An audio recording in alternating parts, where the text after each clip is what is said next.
Hi everyone. Sorry about that. Forgot to press the button to bring my face into view. Hi everyone.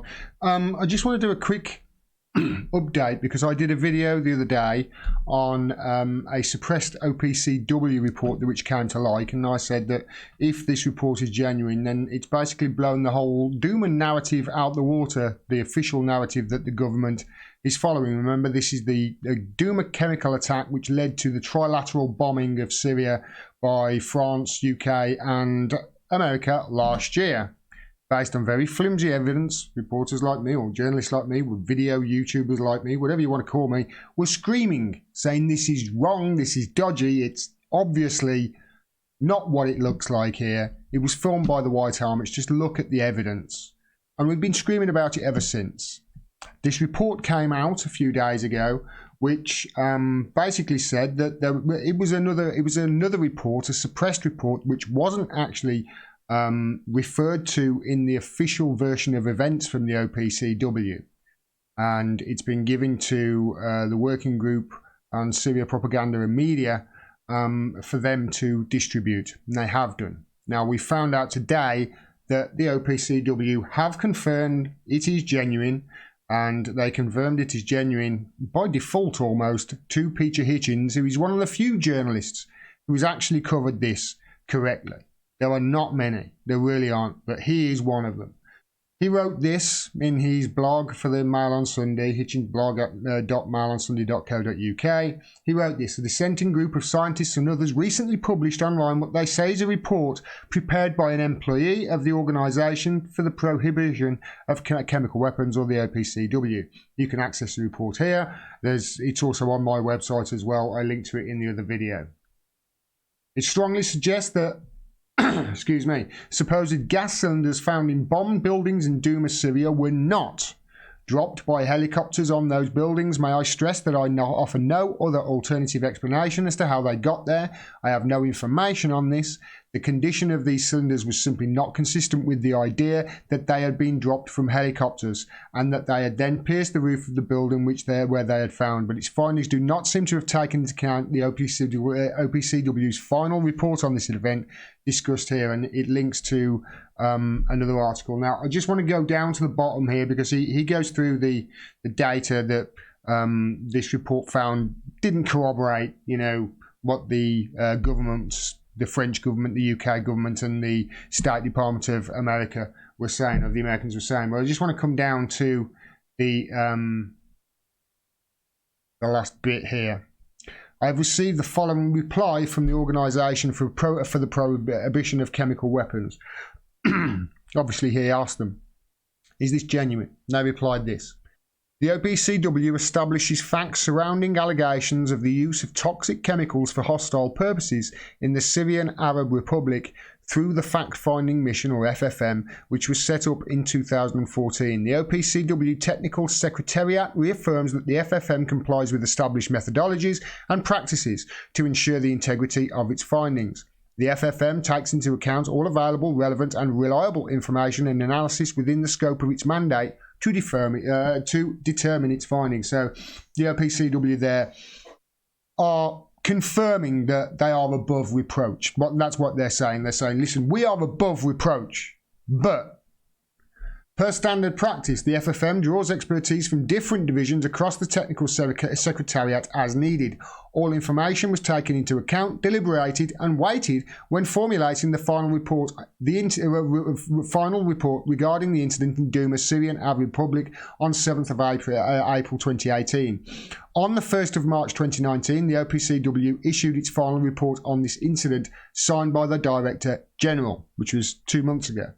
Per OPCW rules and regulations, and in order to ensure the privacy, safety and security of personnel, the OPCW does not provide information about individual staff members of the Technical Secretariat. But, they haven't denied that Ian Henderson, he obviously works there, he's been on other documents.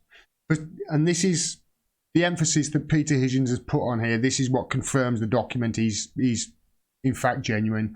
Pursuant to its established policies and practices, the OPCW Technical Secretariat is conducting an internal investigation about the unauthorised release of the document in question. So in other words, they are launching an investigation into how that document got into the public eye. They're not saying it's false. They're saying we're launching an internal investigation as to how it came to light. They're not launching an investigation as to why it was suppressed from the report and why the report didn't actually, refer to it in a glossary or anything like that. Why it's been suppressed. Obviously, the reason it's been suppressed is it shits all over the official narrative. At this time, there is no further public information on this matter, and the OPCW is unable to accommodate requests for interviews, they said at the bottom. And Peter said, you just had a shot there, you can't see it. I thank the OPCW for confirming that the document is genuine. So there you go. That video that I did the other day, it's everything in it looks like it's come to fruition. Everything that the OPCW have done up until this point in Syria must be called into question. Everything that they have done must be called into question because they have suppressed this report simply because it didn't follow what the UK, France and United States were saying.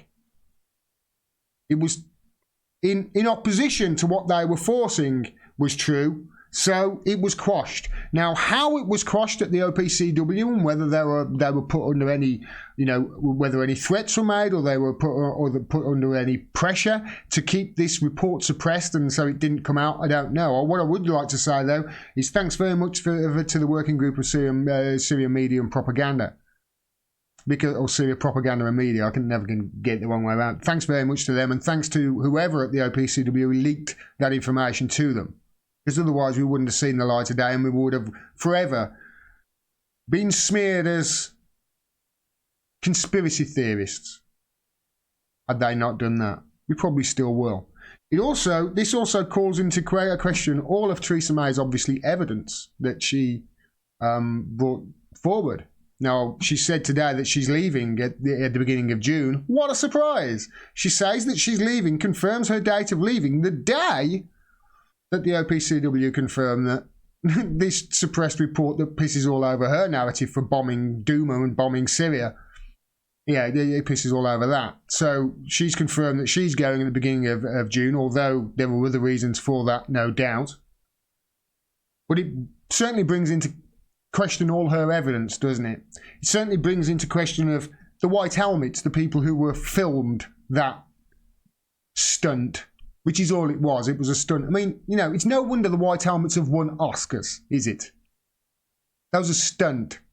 There's no chemical weapons there, as Robert Fisk and as Pearson Sharp confirmed, and as 18 witnesses confirmed when they went to The Hague. I'll get onto the media in a minute.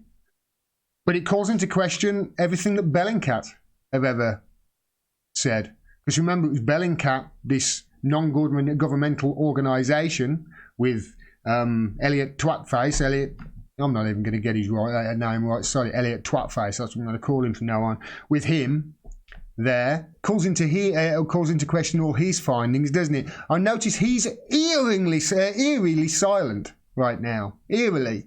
Usually he's the mouthiest of mouthy gits, but no. Calls into question all of his findings. And remember, the OPCW, they were the people on the scene with the Skripals just before this Syria bombing, remember. Wasn't long before this Syria bombing that the OPCW, that Skripals happened, and in between them investigating in Douma, they investigated the Skripals poisoning as well. It calls into question all of their findings on that, which in turn obviously calls into question all the findings on these other NGOs, on DFR Labs, on the Atlantic Council, all these other organisations that say they're on NGOs, but really what it looks like is they're just a way for governments to manufacture consent through the back door. It calls into question all of these things. And of course it calls into question my personal bugbear, the media. One or two, Peter Hitchens is one. But one or two people aside, the media have gone along with this in lockstep with the government. They have pushed it at every turn. While people like me, who could see it was bullshit, stood their ground and said, no, there's something wrong here. This is wrong. Anybody with eyes and a brain can see this is wrong. And we bombed another country based on lies again. I urge you all to get onto your MP. I urge you all to write letters. I urge you all to get on the phone to your representative and say to them, are you going to do anything about this? Have you heard about this?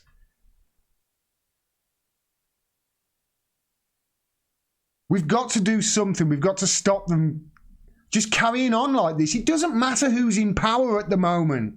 It doesn't matter.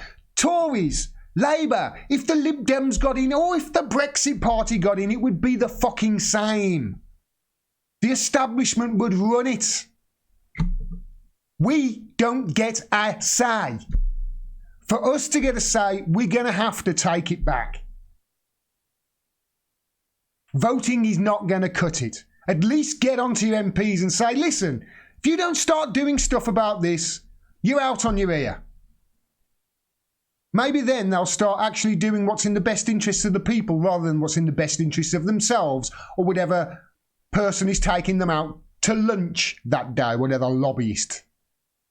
I'm going to do a longer video about this Duma attack.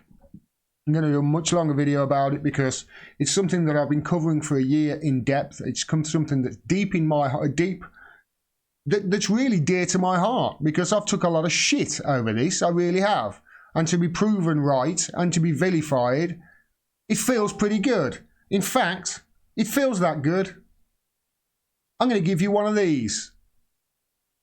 Thank you. I told you so, I told you so, I told you so, I told you so, I told you so. Now in French, je te l'ai dit. Oui, c'est ça, je te l'ai dit. You want some German out in it, huh? Ich hab's gesagt. Ja, das stimmt, ich hab gesagt. Seriously, why is it me sitting in my council flat can get these things right, but journalists getting paid 6 figures a year get it fucking wrong every time? Why is it? Is it because the media is there to misdirect you and to misinform you, and I'm here to actually tell you the truth and inform you? Is it because of that? I think it probably is.